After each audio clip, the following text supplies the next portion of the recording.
What if the key to winning every negotiation wasn't about talking more, but listening better? This week, we're diving into a game-changing strategy used by top FBI negotiators, tactical empathy. Developed by Chris Voss, this powerful skill helps you influence decisions without pressure, lead with confidence and authority, and turn conflicts into opportunities.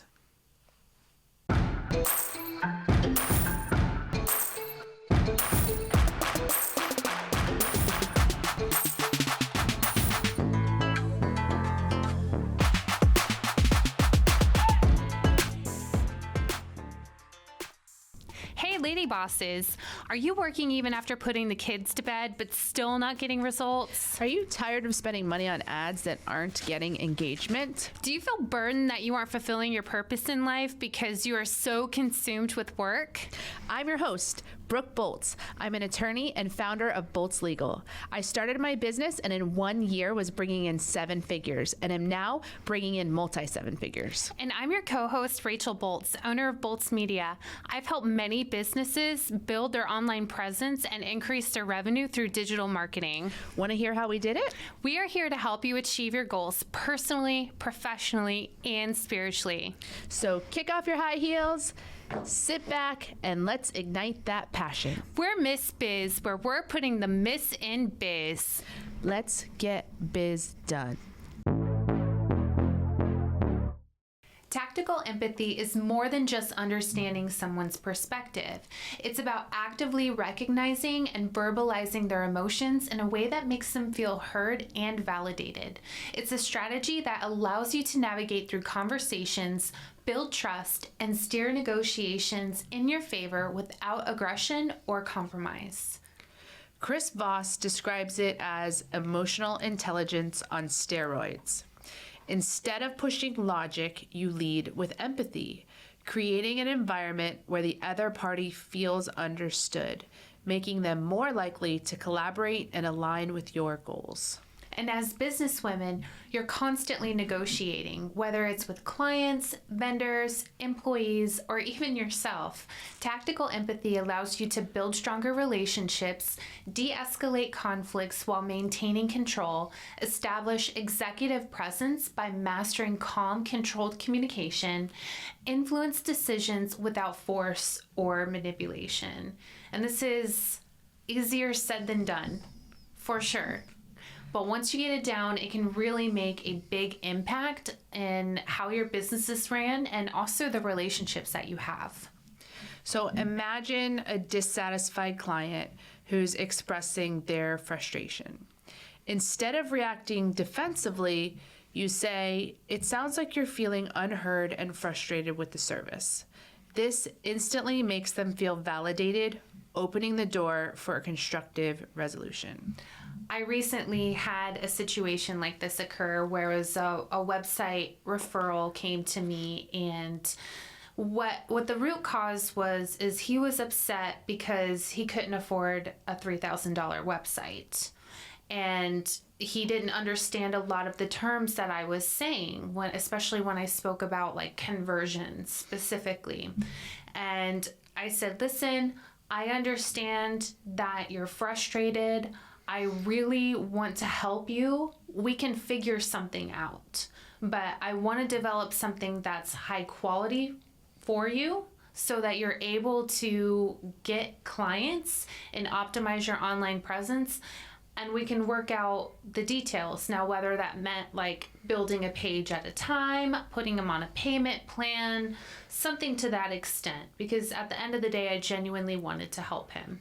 Some people would respond to that situation and be like, "My price is my price. I'm not getting lowballed." So God bless you. Thank you. So, being able to kind of see what the root cause of the problem is and being able to respond versus react can really make a big difference in how people relate to you and perceive your business. When someone says to me, like if I'm frustrated with someone's service or something and I'm expressing that and someone says to me, "It sounds like you're feeling blah, blah, blah." Sometimes though, I feel like they are trying to be my counselor or like doing some, I don't know, just, it doesn't feel like they're taking accountability or responsibility for however they wronged me, and they're just trying to project it on me like, oh, I'm sorry you feel that way, or it sounds like you're feeling this way. And it's like, yeah, I'm feeling this way because you did something wrong. So I don't know, this Chris Voss thinks that it de-escalates. For me, I think there may be some different phrasing than it sounds like you're feeling. What I maybe would say is something like, am I understanding you correctly that you're feeling this? Or just want to make sure I understand how you're feeling. Is this how you're feeling? Or something like that. But this, for whatever reason, that it sounds like is something I've heard taught in like counseling, mental health kind of things. And to me, it makes me feel like, you're not my counselor. You know, like, I don't know. What do you think? So I think if you're the business, or if you're the business that has a service that the client is dissatisfied with, you have to acknowledge their feelings. You have to show some sort of empathy. You also have to take accountability as well. If there's something, even if you did everything according to your standard operating procedure, there might be some things that you can fix. You know, maybe something to make the client experience a little bit more better. So I think taking accountability is huge, and really getting to the root cause of the problem. Right. So if someone's frustrated just because they can't afford it, that's one thing. But if they're frustrated because you made a mistake, then I think what you said about accepting responsibility and taking accountability is equally important to just saying, oh, it sounds like you feel this way. Yeah, I mean, if you did something wrong, then you have to make it right. You have to make up for it in some way, so the client comes away with a positive experience. Do you love the Miss Biz podcast? Because we love you. Here's 3 things you can do to show your support. 1, write us a review. Apple, Spotify, and Google My Business are the best platforms to write a review. 2, follow us on social media. Our handle is @MissBizPodcast. 3, join our Facebook group, Miss Biz Nation, for exclusive content and behind-the-scenes footage.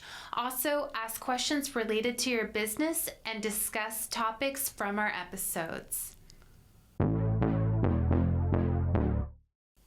So, in regards to tactical empathy, team leadership is another area where you can apply this skill to. So a team leader feels overwhelmed with workload. So instead of saying we all have a lot to do, you can try to say, it looks like you're feeling stretched thin right now. This acknowledgement builds trust and fosters a solution-oriented conversation. How do you feel about this one? The same way. That it looks like, just that it looks like in the beginning of it, just that phrase is what I think triggers me. I would rather, if I had a team member who was feeling overwhelmed, I would just change it just a little bit to say, it seems like, even like it seems like, or you seem to be stretched thin right now. Or I may even ask it as a question, are you feeling stretched thin right now? Something like that. But for whatever reason, this phrasing to me just feels like disingenuous, or trying to use some voodoo. Well, I love that you rephrased it as a question. You know, letting them say and express how they're feeling, and yes, that is the issue. I think that that is a much better way to approach it, even more so than saying, I understand you're feeling stretched thin right now, because some people may even misinterpret that and be like, you don't understand what I got going on right now. So I like the point that you brought about asking versus assuming. So when you're negotiating a deal, you might say, it seems like you're concerned about the pricing structure.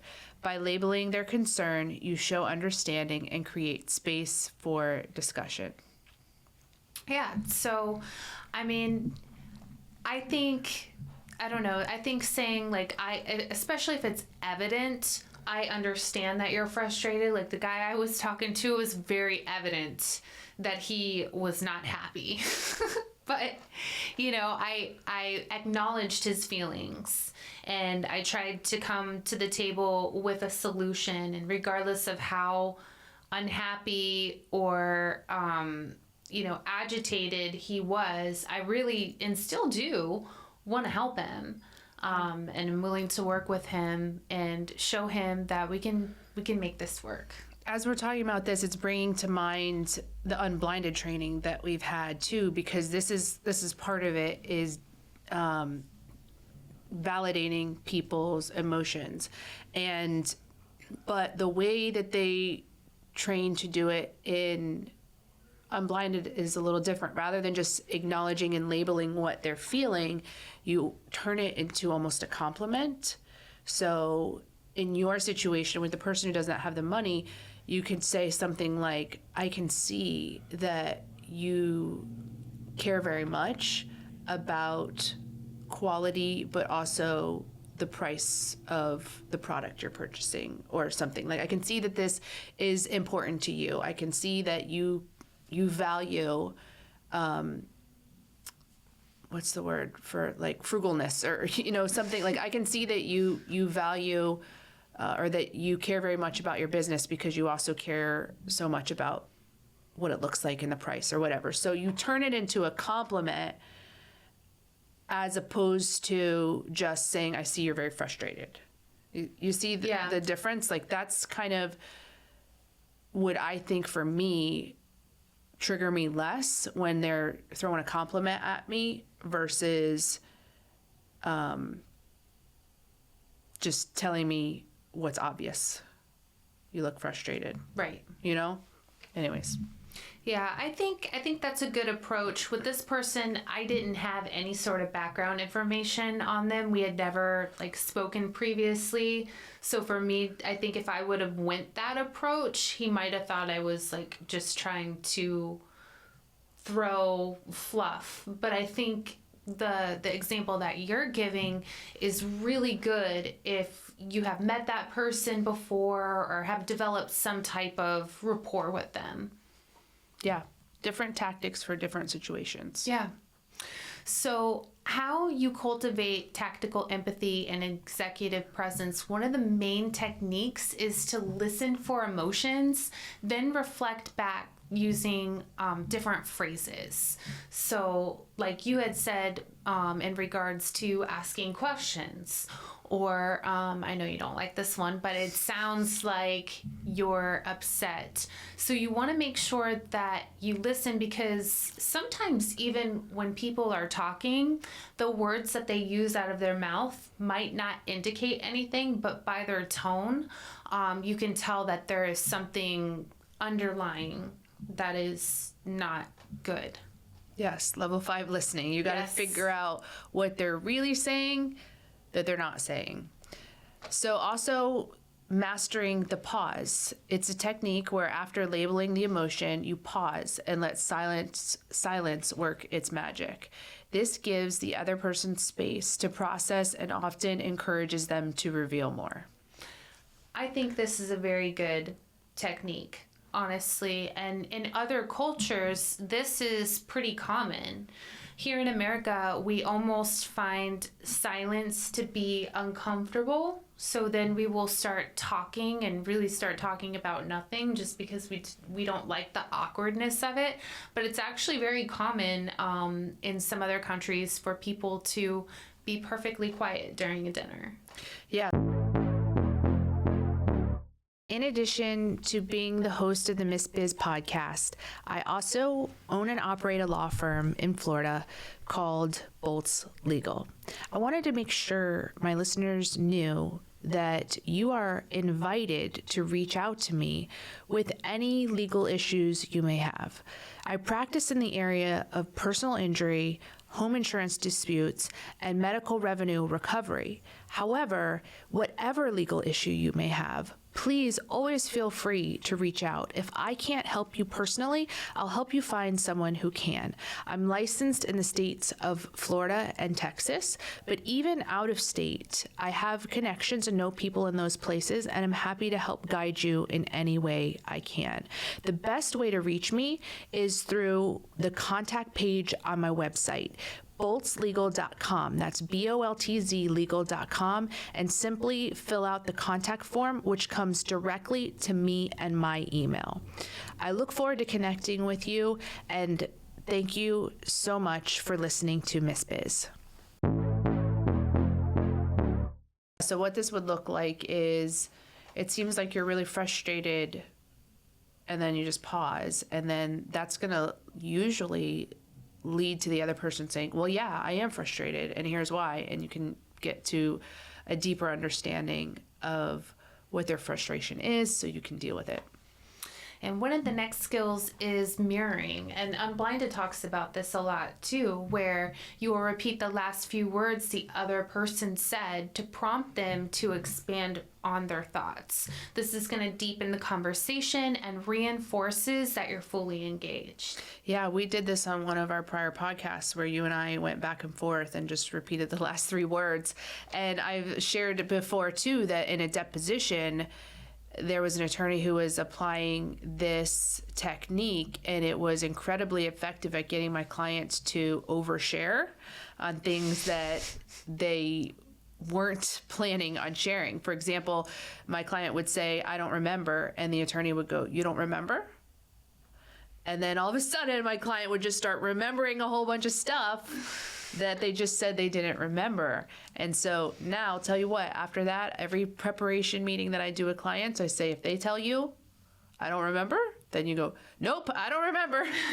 And nothing else comes out of your mouth, because they just would be like, well, you know, I don't really remember, but it could have been this or it could have been that. And it's like, zip it.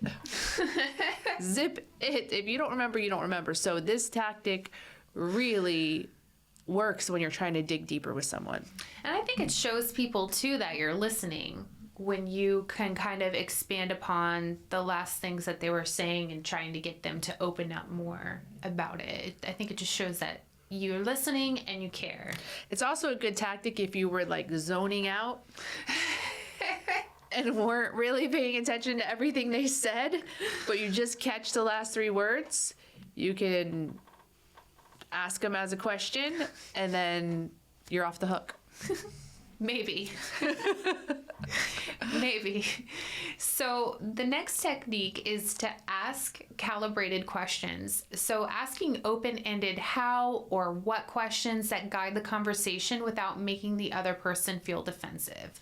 So one example would be, how can we work together to solve this? Or what could we do to make this solution more valuable for you? I like that because it is putting them in the driver's seat to make them feel like you really want to resolve things. I feel like a lot of times if you ask this question, they really don't even want that much. Mm-hmm. It's sometimes they're just venting and expressing their frustration, but there's really not even anything they want you to do. And so when you put it on them that way and they realize, well, it really wasn't your fault, there's really nothing that can be done, it's just the situation is what it is, then they're like, well, it's fine, there's nothing really to be done, and you can start moving past it, I think. Yeah, I agree. And this is a really good technique too if you're doing an interview.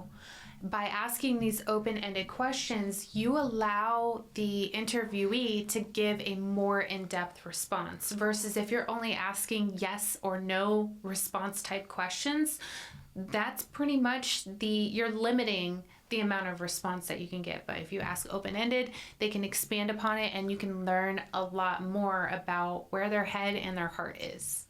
Right. So Empathy-driven storytelling. This is a technique where you share a brief, relevant personal story that shows you understand the other person's perspective. And this helps to build rapport and trust by humanizing the conversation. Yeah. Storytelling, personal stories, this is the key to influence, is sharing about yourself in ways that are genuine, but also allow the person to infer the quality of your character. So whether you're on stage giving a presentation, whether you're one-on-one with someone, you have to always intersperse stories about yourself that are relevant to the topic. You don't just, let me tell you about the time that I won the championship in high school. You know, if it's not relevant to where you are in the conversation, then it's not the right story. But mastering how to intersperse stories into the conversation that are relevant to the conversation, but also show who you are and what's unique and valuable about you, is the key to negotiations or sales or any type of influence. Absolutely. The next is nonverbal cue awareness. This is very, very important. Body language, we pulled the statistics one time. I think it was like 80% of language is body language or something ridiculous like that. So be mindful of that body language, your facial expressions, and your tone. Reflect these observations by acknowledging them verbally. You can say, I can see this is really important to you. Or, you could also ask them questions like you had mentioned before, like, are you upset right now? Are you okay? You know we're all about that case, no trouble. All about that case, no trouble. All about that case, no trouble. All about that case. At Bolts Legal, we are all about your case. Text or call to schedule a free consultation for all your legal needs. boltslegal.com.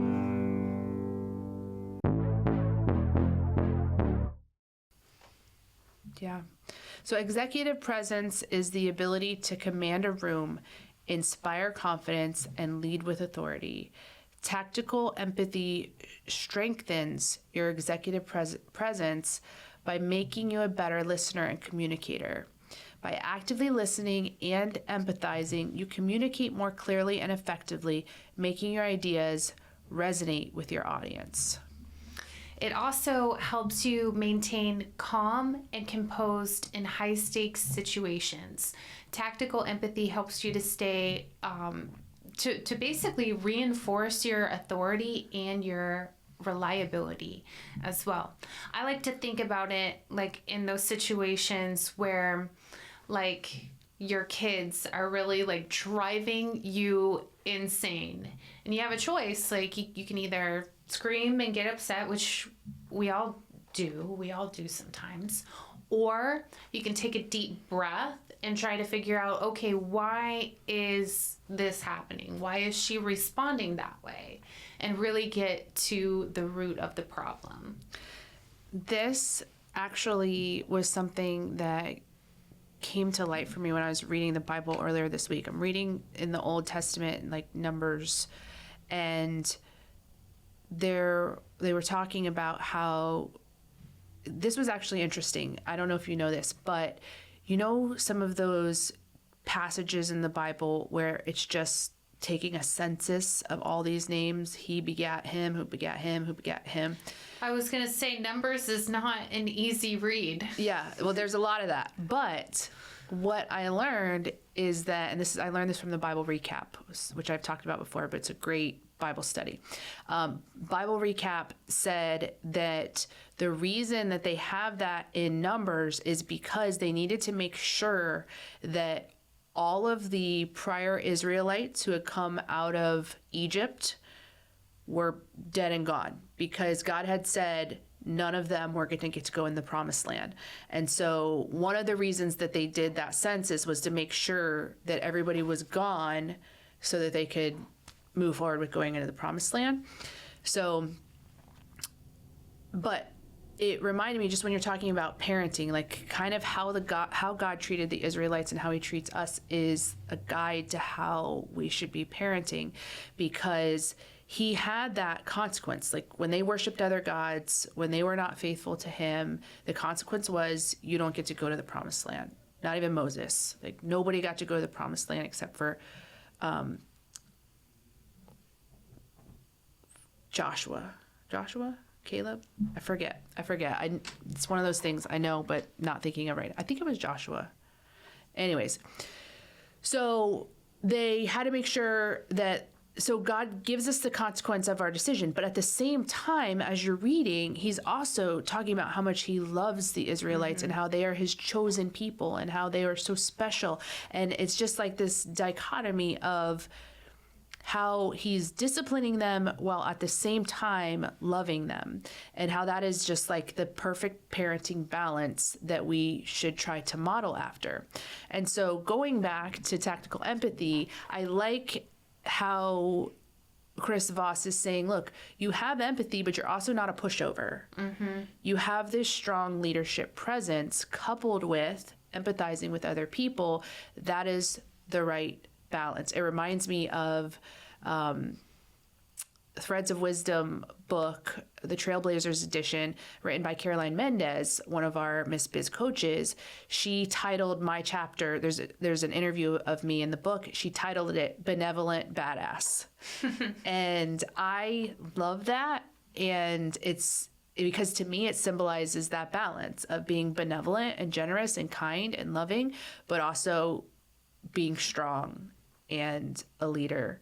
And so that's what we aim to do, but a lot of us lean too far on one side or the other. It can be hard to find that balance for sure. And it's definitely a skill that you have to continuously work on. I mean, some people have it more so than others, but we're all born of the flesh. So we're all going to have different temptations and different things that, you know, come up and bother us. Maybe we didn't sleep well the night before, so we may not respond to a situation the way that we typically would. But it's really important to try to position yourself as that leader and that figure that people will respect.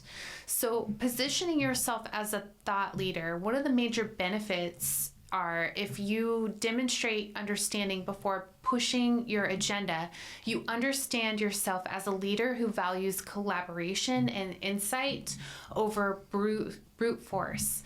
And, you know, Sean Callagy is so good at this. He's the master. Yeah, and Fernando too. Yes. 100%.